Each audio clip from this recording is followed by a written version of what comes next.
मंगलमय मंगल करन वीतराग विज्ञान, नमो ताहि जाते भय अरहंतादि महान।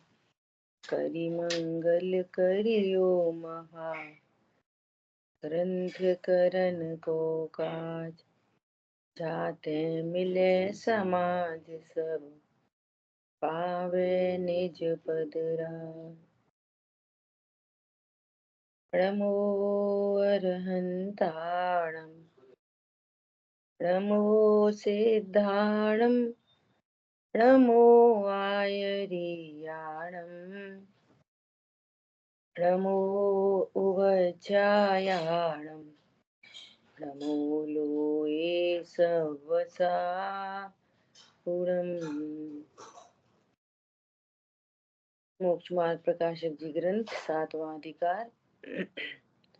इस भवतरु का मूल एक, जानहु मिथ्या भाव।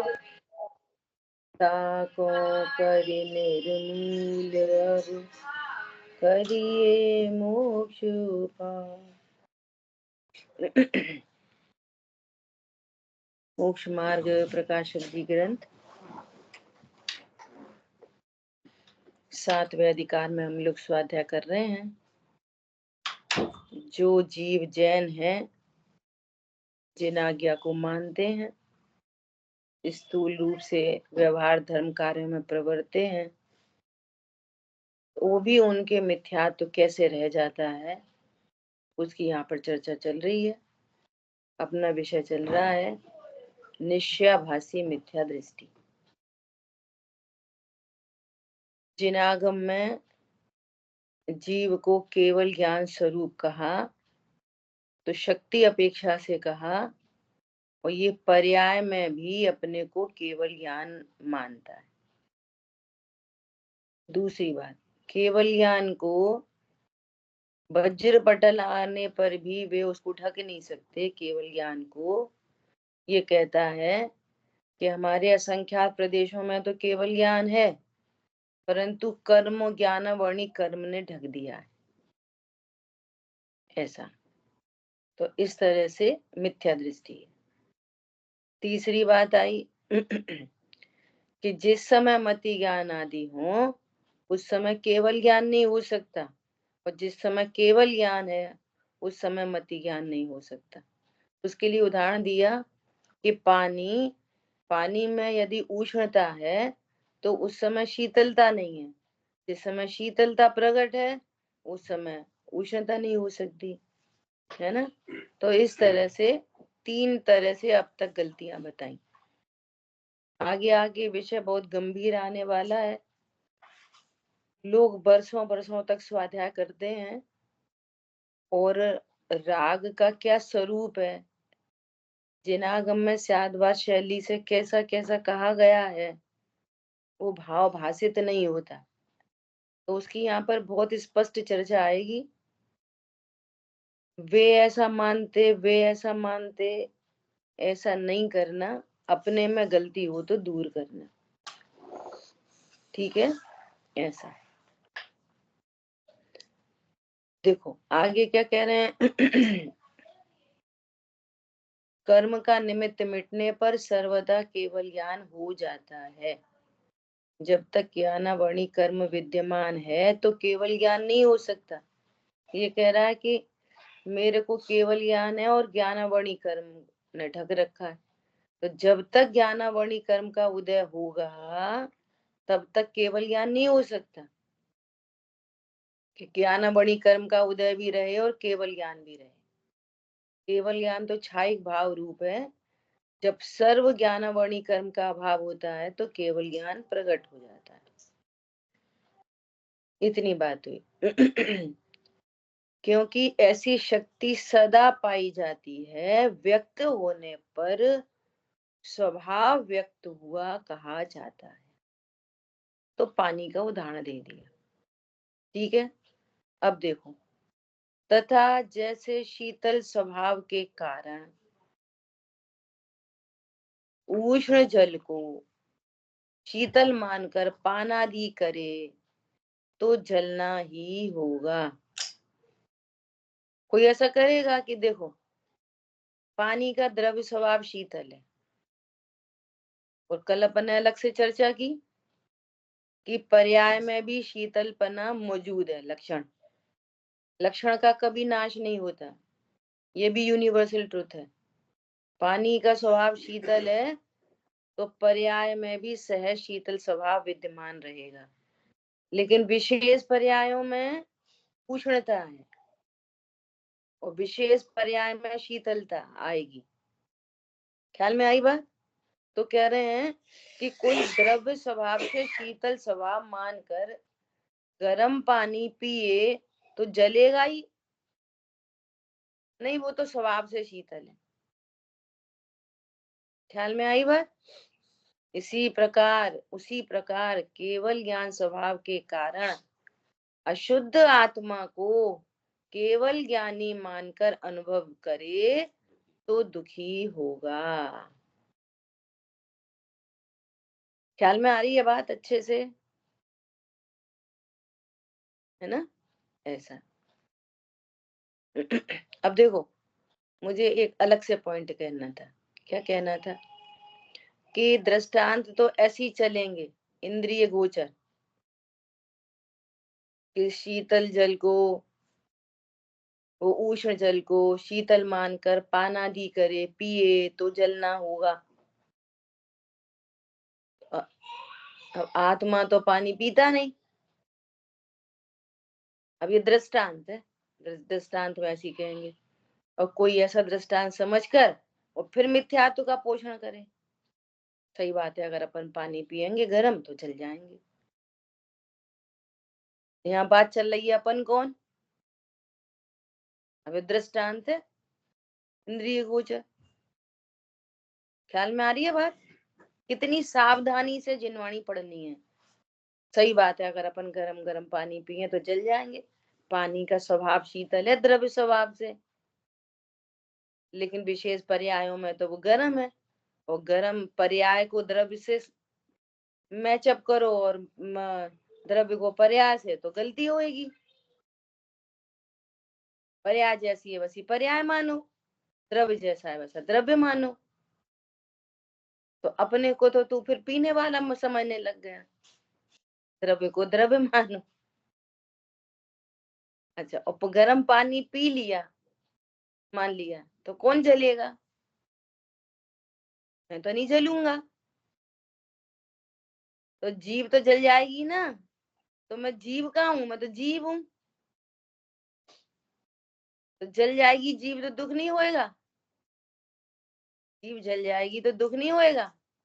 कि जीव मेरी है ऐसा जानेगा तो होएगा, और मैं जीव हूं ऐसा जानेगा तो नहीं होएगा। ख्याल में आ रही है बात कि नहीं आ रही है?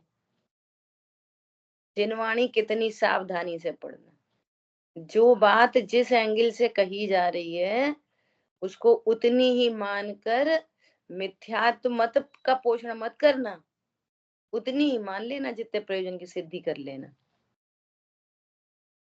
ख्याल में आ रही है? गर्म पानी पियोगे तो जले ही जाओगे, अरे हम पीते कहाँ हैं?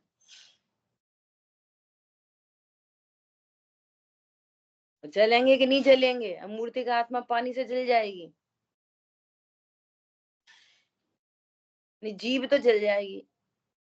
जीव जलने के काल में क्या होएगा? गर्म पानी का ज्ञान होगा, जीव जलने का ज्ञान होगा, और मोह से राग उत्पन्न होएगा तो दुख का भी ज्ञान होएगा।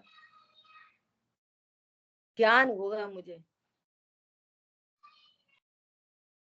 समझ में आ रही है? यही भेद विज्ञान है। ये तो अपन ने अलग से बात ले ली, ठीक है। अशुद्ध आत्मा को अब देखो अभेद की भाषा क्या आएगी? प्रमाण की आत्मा को भी आत्मा कहते, और त्रिकालीय ध्रुव को भी आत्मा कहते। अब यहाँ अशुद्ध आत्मा लिखा तो तुम ध्रुव को अशुद्ध मान लो।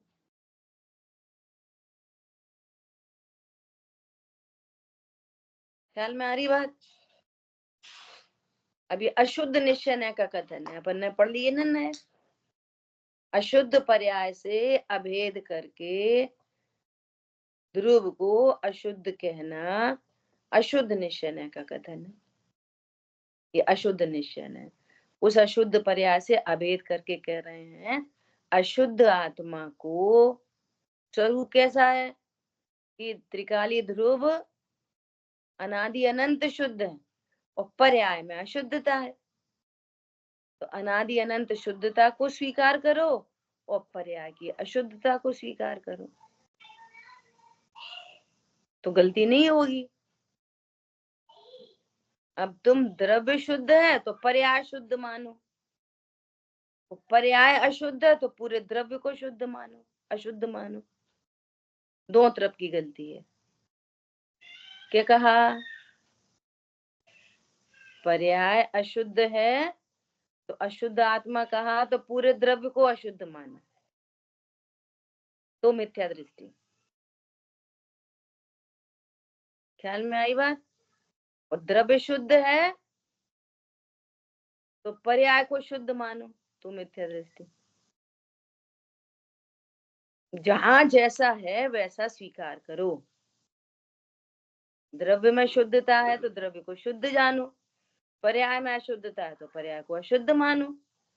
जितनी शुद्धता है उतनी शुद्धता मानो, जितनी अशुद्धता है उतनी अशुद्धता मानो। ज्यों का त्यों जानो तत्वों को, ज्यों का त्यों जानकर आत्म में चित्त धारे जो, ज्ञानी जैन उन्हीं को कहते। ज्ञानी जैन वही हैं बनते। ज्ञानी जैन कौन बनते? ज्यों का त्यों जाने द्रव्य गुण पर्याय को, किसी को किसी में मिला के नहीं देखे। द्रव्य शुद्ध है अनादि अनंत, द्रव्य को शुद्ध मानो अनादि अनंत। द्रव्य अकर्ता है तो द्रव्य को अकर्ता मानो अनादि अनंत। द्रव्य अभोक्ता है तो द्रव्य को अभोक्ता मानो अनादि अनंत। पर्याय में कर्तृत्व है तो कर्तृत्व स्वीकार करो पर्याय का। पर्याय में अशुद्धता है तो अशुद्धता स्वीकार करो। पर्याय में आंशिक शुद्धता प्रकट हुई है और आंशिक अशुद्धता चल रही है तो उसको स्वीकार करो। आंशिक शुद्धता स्वीकार करो, आंशिक अशुद्धता स्वीकार करो। जैसा है धरातल पे वैसा स्वीकार करो तो सम्यक दृष्टि होगा। ठीक है? जितनी शुद्धता है शुद्धता स्वीकार करो। अभी अज्ञानी जीव के पास शुद्धता है कि नहीं? पर्यायों में है।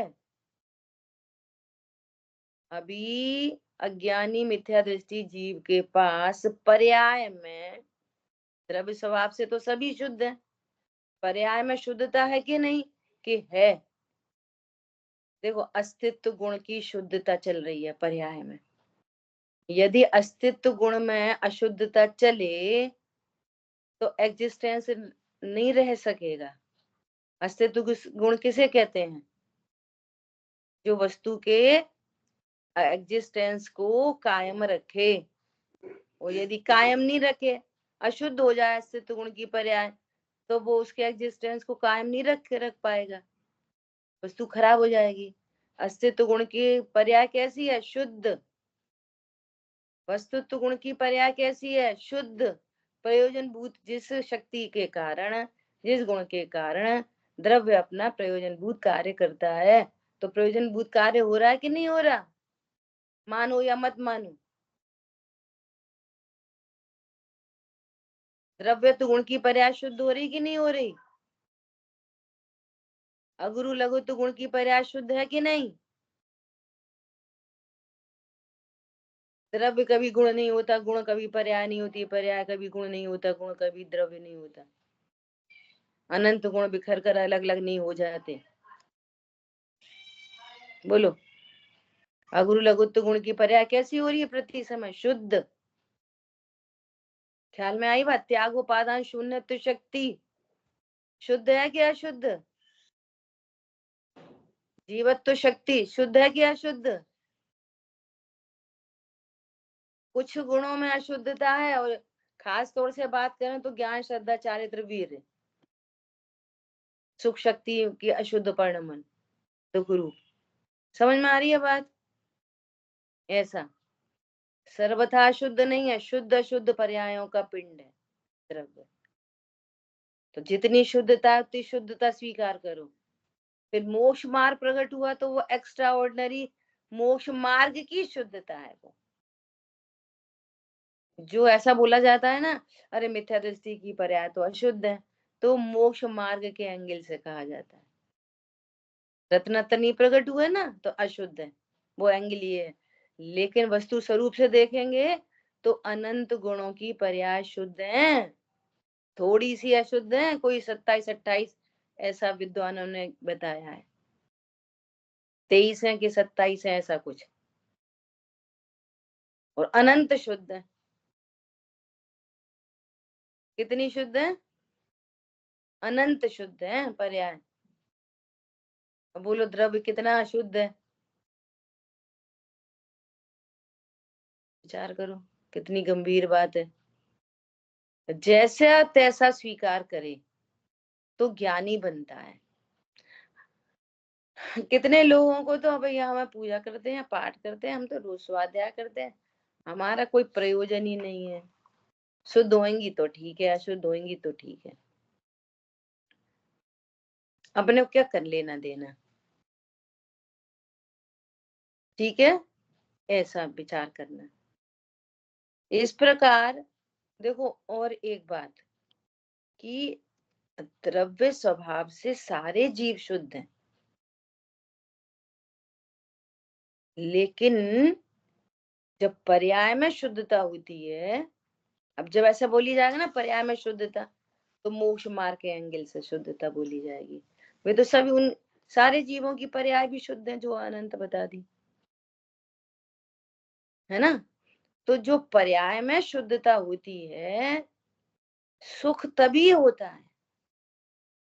द्रव्य स्वभाव की शुद्धता से कोई सुखी नहीं होता। क्या बोला?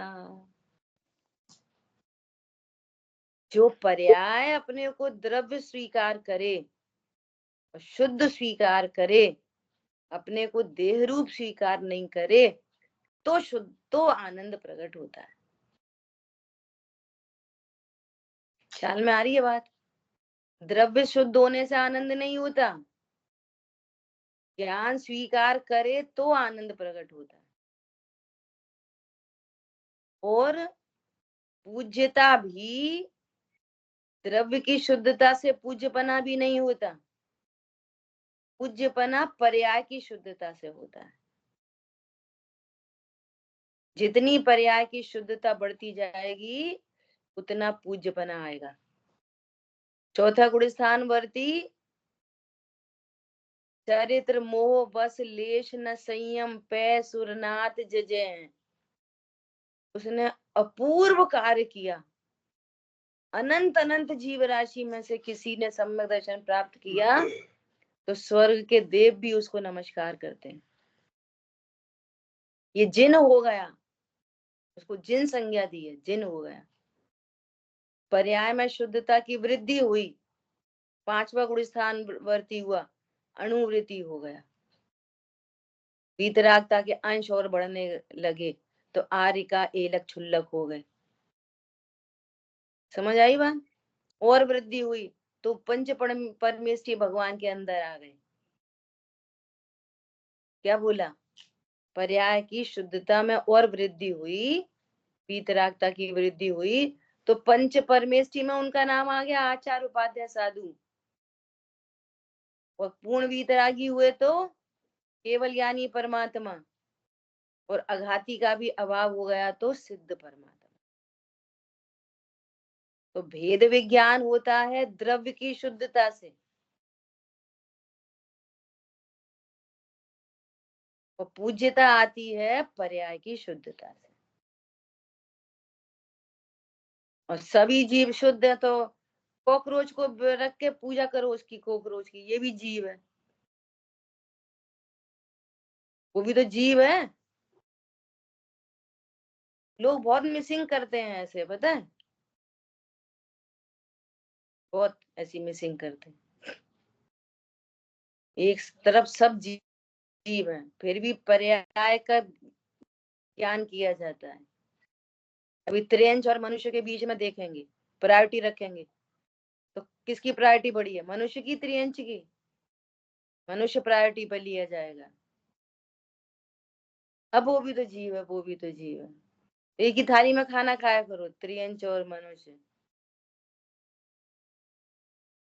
वो भी तो जीव है। विवेक शून्य रखते हैं और ऐसे ही समझते नहीं है चीजों को। ठीक है, इतनी बात हुई। अब देखो, अब नया चैप्टर आ रहा है आगे, जिसमें बहुत कंफ्यूजन होता है, और कहाँ क्या एंगल है उसको अपने को समझना है। कब राग को आत्मा का कहते, कब राग को पुद्गल का कहते, और कब कहते से ज्यादा जरूरी है क्यों कहते। आत्मा का राग आत्मा का है ऐसा क्यों कहते, और राग पुद्गल का है वो क्यों कहते, कैसे कहते और क्यों कहते, हमारे क्या प्रयोजन की सिद्धि होगी उससे, अपना प्रयोजन साधना है। दोनों से प्रयोजन सधेगा त्रिकाली ध्रुव, ये दोनों से ये प्रयोजन सधेगा कि राग आदि का अभाव हो, तो आप राइट ट्रैक पे हो, नहीं तो निश्चयाभास चल रहा है अंदर में। क्या कहा, जब ये कहा जाए कि राग जीव का है, तब भी राग आदि के अभाव के प्रयोजन की सिद्धि हो, और राग पुद्गल का है तब भी राग आदि के अभाव की सिद्धि हो, तो आप राइट ट्रैक पे हो। ये मास्टर की दे दी आपको।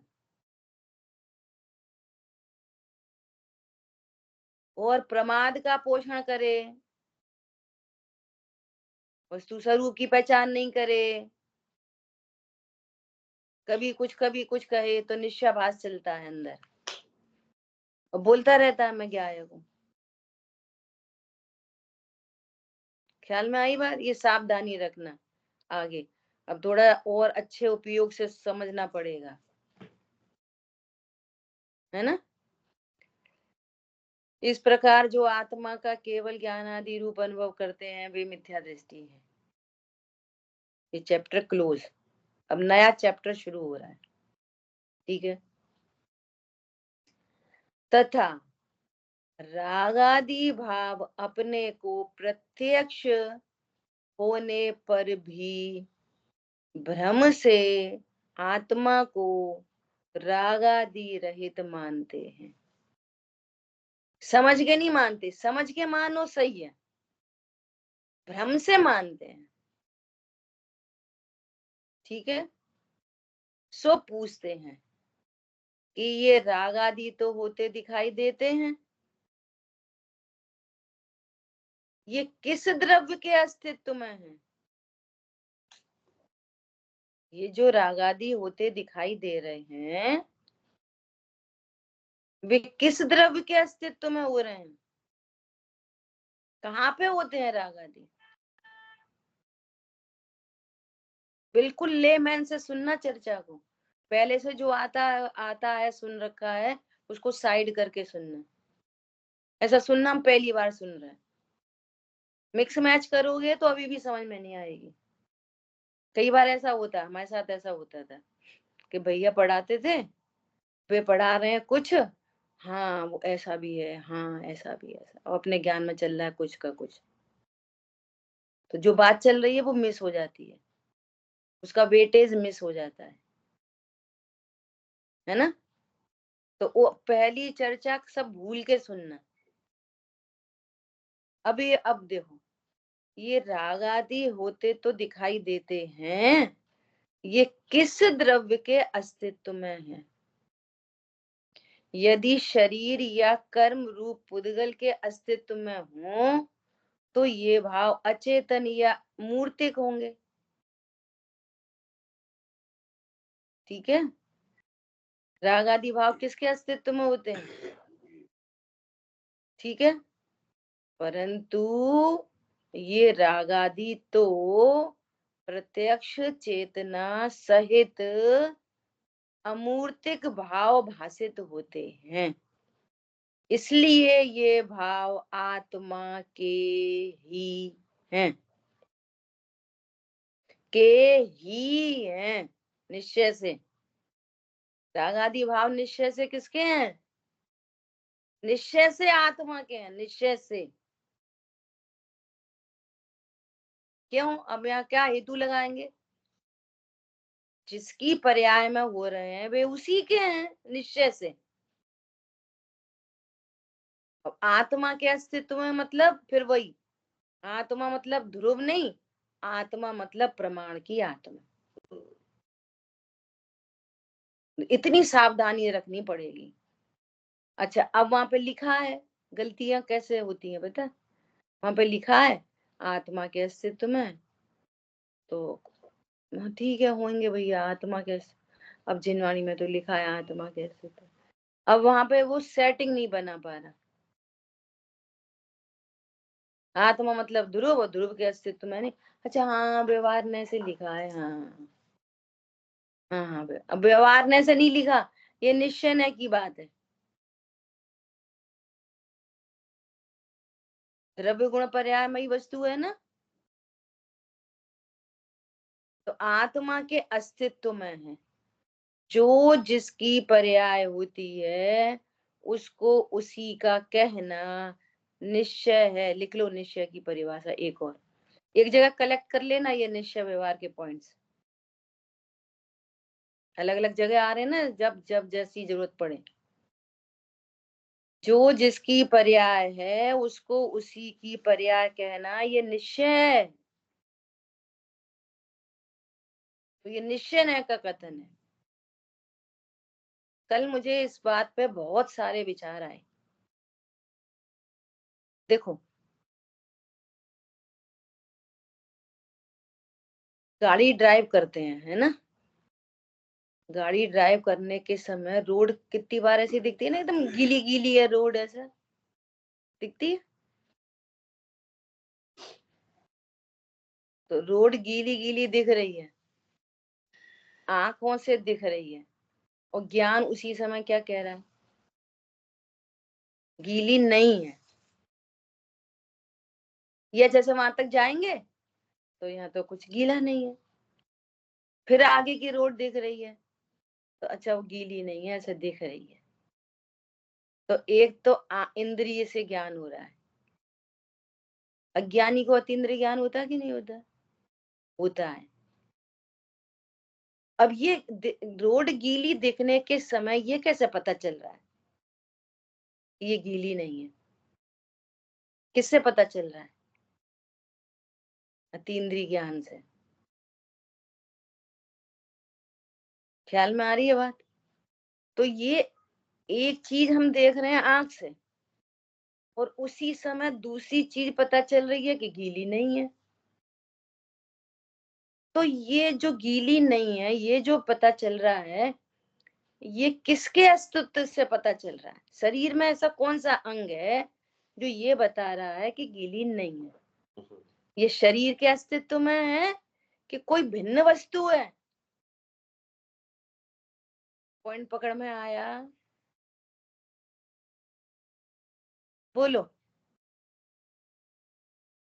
आंख से तो गीली पता चल रही है, ये कौन बता रहा है? कान, नाक, मुंह, किडनी, लीवर, कौन बता रहा है गीली नहीं है? बोलो, अतीन्द्रिय आत्मा पता चल रही है?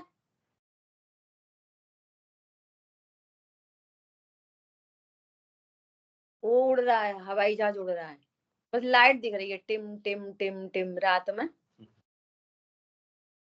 तो नेत्र इंद्रिय से तो पता चल रही है लाइट टिम टिम टिम टिम, और उसी समय आपको पूरा बड़ा हवाई जहाज दिखाई दे रहा है, एरोप्लेन। ये किससे पता चल रहा है कि यहाँ पे बड़ा एरोप्लेन है? पूरा दिख रहा है एरोप्लेन 200 सीटर। ये काय से पता चल रहा है? किसके अस्तित्व में? अस्तित्व पता चल रहा है। ऐसे मुझे कल बहुत सारे दृष्टांत ख्याल में आए। देखो, आत्मा का अस्तित्व। चलो पर्याय ले लो, अभी पर्याय का अस्तित्व ले लो। और सुनो, अपन किसी पार्टी में गए, है ना, और वहां किसी ने बोला,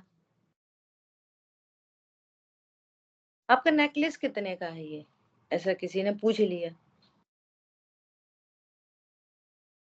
तो वो आपको शब्द सुनाई दे रहे हैं कि नेकलेस कितने का है, और आपको इंटेंशन पता चल रहा है। ये कैसे पता चल रहा है? इंटेंशन। इंटेंशन कौन सा अंग है शरीर का? हमें पता है ये हमारी बेइज्जती करना चाह रहे थे। इंटेंशन पता चल जाता है लोगों का।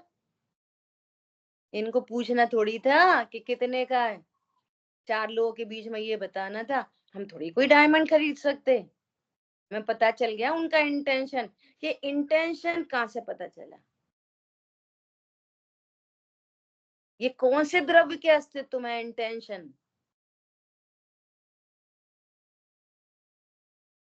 बोलो। ये ज्ञान कौन से अतीन्द्रिय ज्ञान? इंद्री कुछ दिखा रही, अतीन्द्रिय ज्ञान से कुछ और पकड़ में आ रहा है। तो ये अतीन्द्रिय ज्ञान कौन से द्रव्य के अस्तित्व में? यह शरीर का कौन से शरीर का अंग है जो आपको इंटेंशन बता रहा है? बोलो। एक बहन का मैसेज आया कि ऐसा लग रहा है आत्मा तो हथेली पे दिखा दी।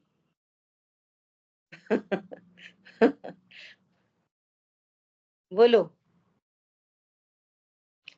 ऐसे मुझे कल बहुत सारे एग्जाम्पल ख्याल में आए। ये इंटेंशन कौन से द्रव्य की पर्याय है? लोगों को ऐसे इंटेंशन पता चल जाते हैं। हमें मालूम है उनका इंटेंशन क्या था। वे तो 4 लोग के बीच में हमें बेइज्जती करना चाह रहे थे। और शब्द सुनाई क्या दे रहे हैं? भाभी जी आपका नेकलेस कितने का है? शब्द ये सुनाई दे रहे हैं, इंद्रियों से ये सुनाई दे रहा है, और इंटेंशन पता चल रहा है। वो कौन से द्रव्य का अस्तित्व होता है? बोलो। ऐसे ये राग आदि भाव किस द्रव्य के अस्तित्व में है? ये क्रोध मान माया लोभ कौन से द्रव्य के अस्तित्व में रहते हैं? क्रोध उत्पन्न हुआ, ये किस द्रव्य के अस्तित्व में है? क्रोध, मान, माया, हास्य। कोई बात सुनी और हंसी आ गई, तो अब शरीर को मत देखो। जो हास्य परिणाम है ये किस द्रव्य के अस्तित्व में है? शरीर का कौन सा अंग है जिससे हास्य होता है, जिससे शोक होता है, जिससे भय होता है? ये पहचान करो ये।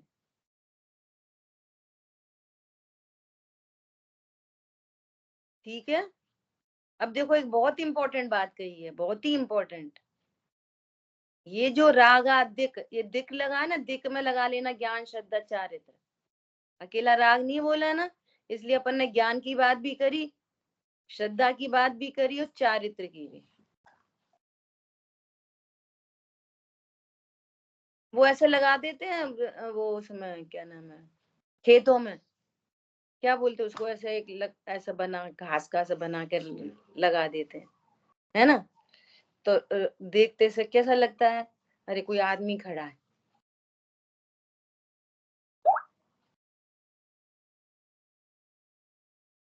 और होता नहीं है आदमी, और पता चल जाता नहीं आदमी नहीं है। तो दो चीजें दिख रही नहीं दिख रही? एक आंखों से, इंद्रियों से जानने में आ रहा, और एक अतीन्द्रिय ज्ञान से जानने में आ रहा। दो चीजें हो रही हैं, है ना। क्या शब्द बोल रहे? इन्फेरेंस। इन्फेरेंस मतलब को निकाल के आगे कर देना। हाँ, समझ लेना भैया, अंग्रेजी में इन्होंने कुछ बोला है। बीजू का बोलते हैं। हैं? नहीं, बिजू का वो तो उसको ये दूसरी बात कह रहे हैं कि जो हमें जानना हो रहा है उससे नेक्स्ट लेवल का ज्ञान, है ना, ऐसा। भले इंद्रियां थोड़ी दिखा रही है, जान तो ज्ञान ही रहा है, लेकिन हम तो ये समझ रहे ज्ञान व्यान कुछ नहीं होता, आत्मा कुछ नहीं होती, आत्मा के अस्तित्व को स्वीकार नहीं कर पा रहे। तब ये पूछ रहे हैं कि राग आदि किस द्रव्य के अस्तित्व में होते हैं? शरीर में होते हैं। ये ज्ञान शरीर में कोई द्रव्य, कोई इंद्रिय है, कोई शरीर का अंग है ज्ञान, श्रद्धा। इंटेंशन से तो बात और ज्यादा क्लियर हो गई। इंटेंशन कैसे पता चल जाता है ना, ऐसे राग। तो ये राग आदि में तीनों, ये किस द्रव्य के अस्तित्व में है? ठीक है, अब देखो नीचे बहुत ही इंपॉर्टेंट बात की है। यदि शरीर और कर्म या कर्म रूप उद्गल के अस्तित्व में हो तो ये भाव अचेतन या मूर्तिक होंगे। परंतु अब सुनो, ये रागादिक तो प्रत्यक्ष चेतना सहित अमूर्तिक भाव भाषित होते हैं। ये ज्ञान, ये श्रद्धा, ये क्रोध मान माया लोभ हास्य रति आदि, ये सब अमूर्तिक भाव हैं। क्रोध भी अमूर्तिक है, आत्मा अमूर्तिक है, आत्मा की विकारी पर्याय भी अमूर्तिक है, आत्मा की शुद्ध पर्याय भी अमूर्तिक है। रत्नत्रय भी अमूर्तिक और मिथ्यात्रय भी अमूर्तिक, सब अमूर्तिक है। जैसे चीनी का सब मिठासमयी है, ऐसे ही आत्मा का सब कुछ अमूर्तिक है। ठीक है, अब देखो क्या कह रहे हैं। रागादि तो प्रत्यक्ष चेतना सहित, चेतना सहित मतलब जहां जहां ज्ञान, जहां जहां आत्मा, वहां वहां राग। तो उल्टा करो, उल्टा, जहां जहां राग होगा वहां वहां आत्मा होगी। बिना आत्मा के राग आदिक हो नहीं सकते। जहां जहां आत्मा वहां वहां राग नहीं लेना, गलती से हो गया है ना। कुछ अवस्थाओं में ले सकते हैं, अगर ऐसा लेंगे तो सिद्धों में भी राग सिद्ध होगा। जहां जहां आत्मा वहां वहां राग नहीं, जहां राग है वहां आत्मा है, नियम से, ये नियम है। सो ये इसका मतलब कि ये पुद्गल द्रव्य के अस्तित्व में नहीं होते, ये जीव के ही अस्तित्व में होते हैं रागादि। तो ये स्वीकार करो कि ये मेरी विकारी पर्याय है। ठीक है, अब देखो आगे बहुत बहुत सुंदर चर्चा आ रही है। कहीं से कहीं तक यदि उपयोग को आप ध्यान से लगा के सुनोगे ना, तो अब मिसिंग का कोई चांस नहीं रह सकता। और अभी भी मिसिंग लग रही हो तो आप पूछो, पर मेहनत करेंगे। आप समझते हो, हम भी समझते हैं, हम समझते हैं, आप भी समझते हो। ख्याल में आ रही है बात? वस्तु स्वरूप और मजबूती से पकड़ में आता है। तो प्रश्नों का तो स्वागत है, प्रश्न तो और अच्छे होते हैं, वस्तु स्वरूप को और क्लियर करते हैं प्रश्न। ठीक है, ऐसा देखो, बोलते बोलते एक जो मैटर था वो मिस हो गया। क्या? फिर से, परंतु ये रागादि तो प्रत्यक्ष चेतना सहित अमूर्तिक भाव भाषित होते हैं, इसलिए ये भाव आत्मा के ही हैं। क्या कहना था पता नहीं। हाँ,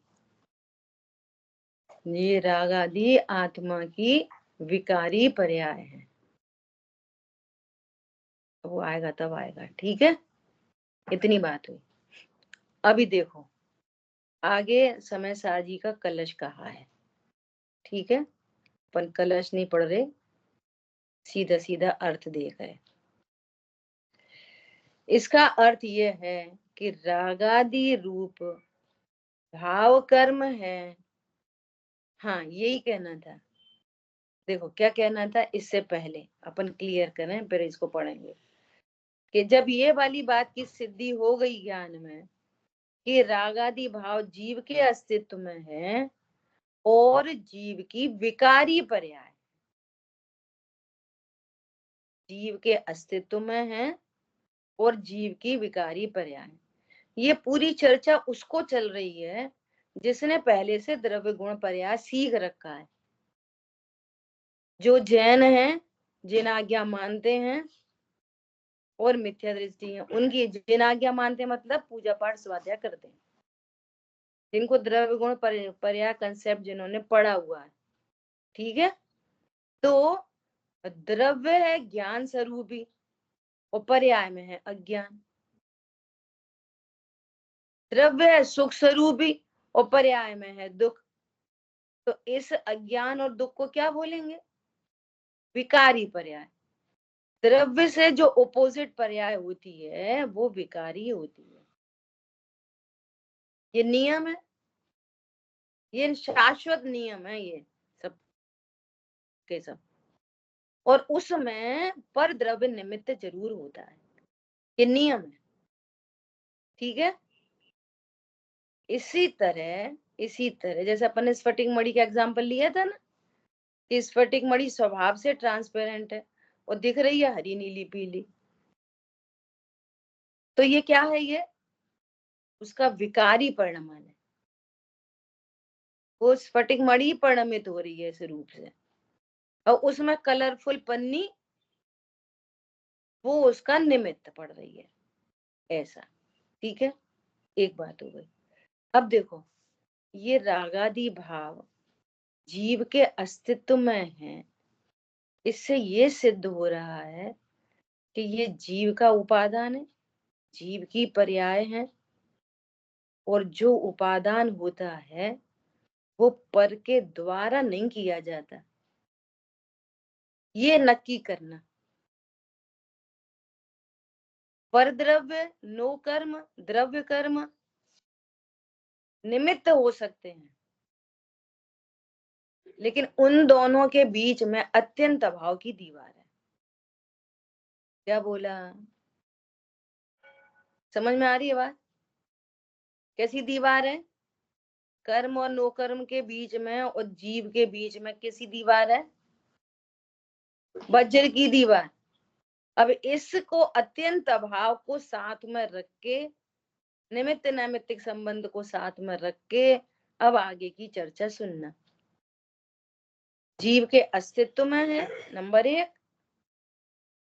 नंबर 2 पर द्रव्यों से अत्यंत अभाव है, नंबर 3 बिना निमित्त के विकार हो नहीं सकता। कहीं कंफ्यूजन नहीं होएगा। ये बैलून कौन उड़ा देता है पता नहीं, दूसरे के में भी उड़ा सकते हैं अपने में से उड़ा रहे थे ठीक है, चलो। इसका अर्थ यह है कि रागादि रूप भाव कर्म है सो किसी के द्वारा नहीं किया गया, ऐसा नहीं है, क्योंकि यह कार्यभूत है।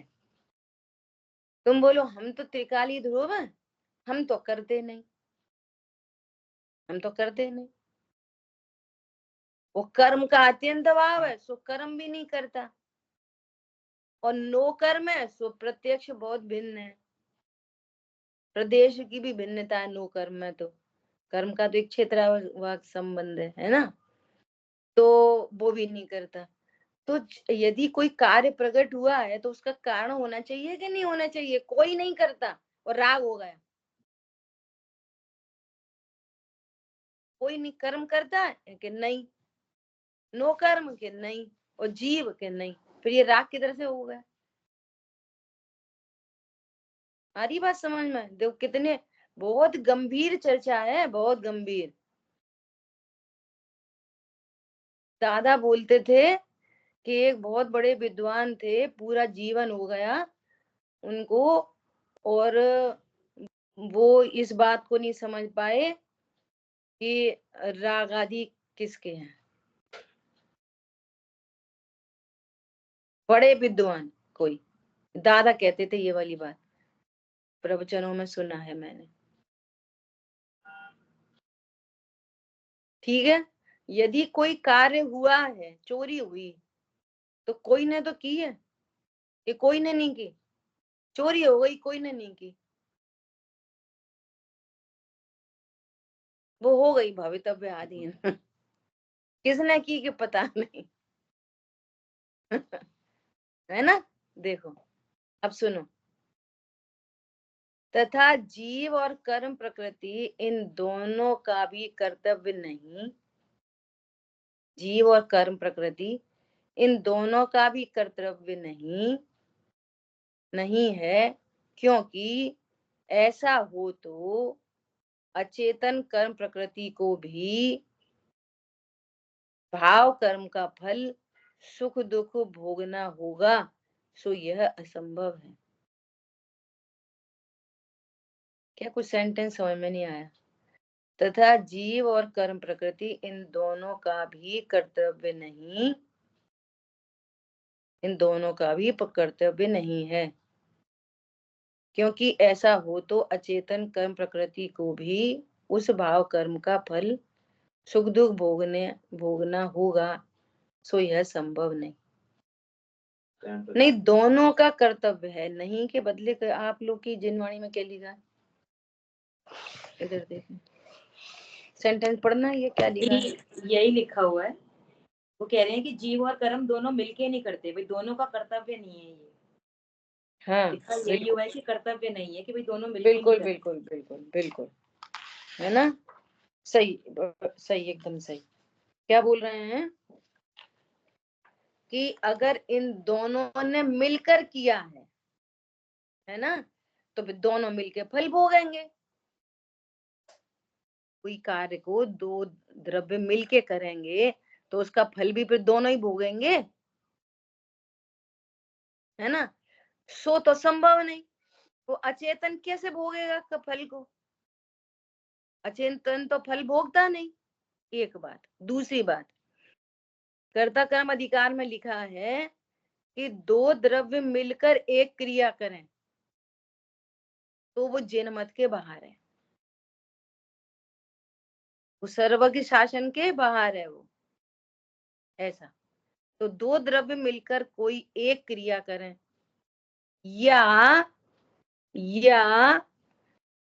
दो द्रव्य मिलकर एक क्रिया करें, या एक द्रव्य दो क्रियाएं करे, एक ही द्रव्य दो क्रिया करे, ये दोनों बात जिन मत में संभव नहीं है।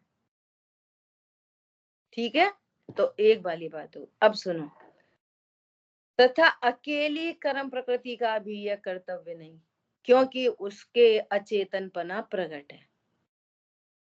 अचेतन कर्म जीव की सत्ता में जाकर, जीव की सत्ता में जाकर जीव की परिणति, ये तो सिद्ध हो गया कि जीव की परिणति में ऊपर सिद्ध करके आ गए। ये तो अब बिल्कुल क्लियर रखना कि अचेतन कर्म जीव की सत्ता में जाकर और राग की उत्पत्ति कराएं, दूसरे द्रव्य में से उत्पन्न कराएं, तो ये भी संभव नहीं है। ठीक है, दो बातें हो गई। इसलिए इस राग आदि का जीव ही करता है, और यह राग आदि जीव का ही कर्म है। किस न्याय से? किस न्याय से? किस न्याय से? यह पर्णमति सकर्ता के न्याय से। किस न्याय से? जीव ही इसका करता है। किस न्याय से? यह पर्णमति सकर्ता, जो पर्णमन कर रहा है वो ही करता है, सिंपल। ठीक है, इस न्याय से।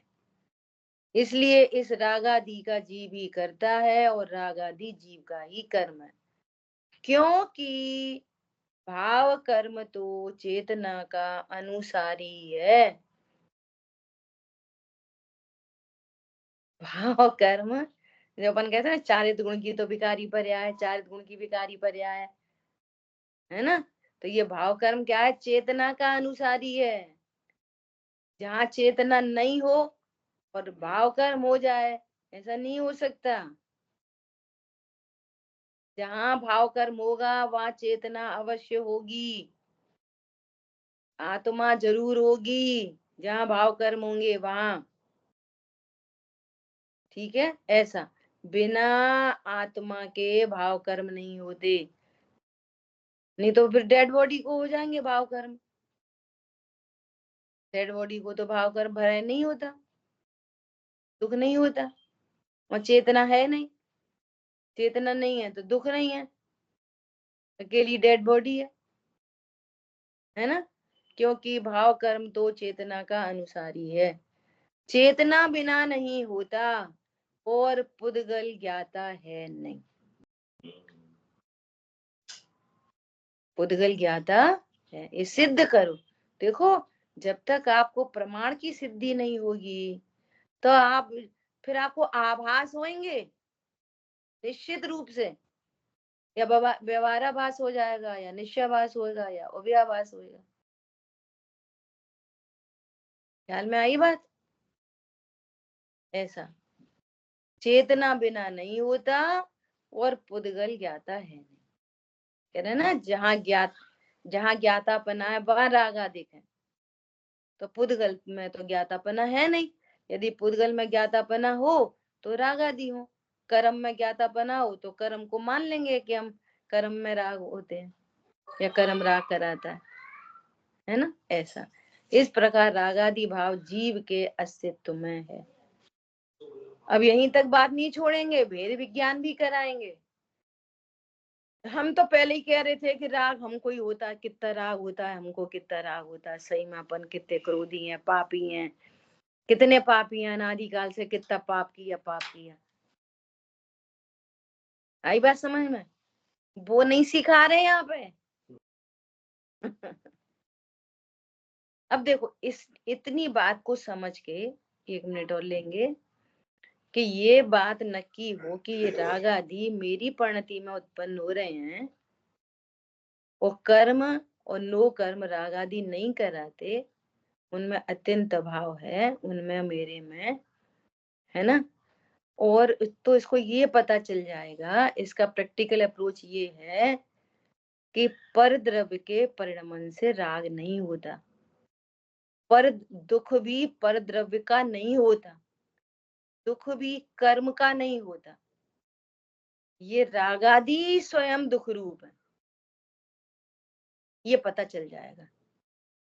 दुख की सत्ता मेरी पर्याय में, ये पता चल जाएगा। मेरे दुख की सत्ता बाहर नहीं है, मेरे सुख की सत्ता भी बाहर नहीं है, इतना पता चल जाएगा मेरे अस्तित्व में।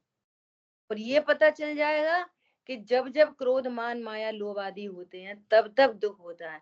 तो अब उसको ये पता चल जाएगा कि ये क्रोध आदि भाव मिट जाए मेरे अस्तित्व में, तो ऐसी कौन सी ट्रिक हो कि इनका अभाव हो मेरे अस्तित्व में, तो मुझे मेरे अस्तित्व में से इनका अभाव करना चाहिए। पर द्रव्य का तो कोई लेना देना नहीं है, तो अभाव का प्रसंग बनेगा, तब वो विचार, तब उसको बार बार, और ये फीलिंग में आती है बात, एकदम फीलिंग में आती है। क्या फीलिंग में आती है? जैसे कोई परिणमन हुआ बाहर में, और जो अपने को प्रतिकूल भाषित हो रहा है, न्याय नीति से भी ऐसा लग रहा है कि ये गलत है ना। तो एक एक भावना बन जाती है, क्या? समझाएंगे उससे, कह देंगे, समझाएंगे, कह देंगे, और जैसे ही कहा तो वो कषाय बढ़ गई, और फिर बाद में रिग्रेट होएगा, क्या फालतू में कही। तो पता चलता है कि पर का जब परिणमन हो रहा है उससे दुख नहीं हुआ, उससे भी लग रहा है, लेकिन जो अपनी परिणति में राग आदि भाव हुए, इससे ज्यादा दुख होता है। आप देखना कभी रियलाइज करके, जब नहीं कहते ना, कुछ नई बात करते, तब तक ऐसा तो लगता रहता है कहना चाहिए, कहेंगे कहेंगे कहेंगे, लेकिन जैसे ही वो कषाय उत्पन्न हुई तो वो तीव्रता आई कषाय में, फिर वो बहुत दुख दुख उत्पन्न कराती है। तो भाव बन जाता है, अरे नहीं भैया, जो जैसा करे वैसा करता रहे, अब अपन को कषाय नहीं करनी। कौन समझ में आया? ये राग आदि भाव को अपने अस्तित्व में मानने का ये पल है। उसको ये पकड़ में आएगी नहीं, कसाय नहीं करनी, चाहे जैसा परिणमन करो, कसाय नहीं करनी। भले अभी इसको विधि नहीं पता कि ये कषाय कैसे नहीं होगी, उसकी चर्चा भी आगे आएगी, लेकिन इतना पता चल गया कि दुख कषाय से है। परद्रव्य के परिणमन विपरीत लगने पर भी उतना दुख नहीं है जितना दुख कषाय से होता है। आप रियलाइज करना है इन बातों को। और ये राग मेरे अस्तित्व में, मुझे इसका अभाव करना चाहिए।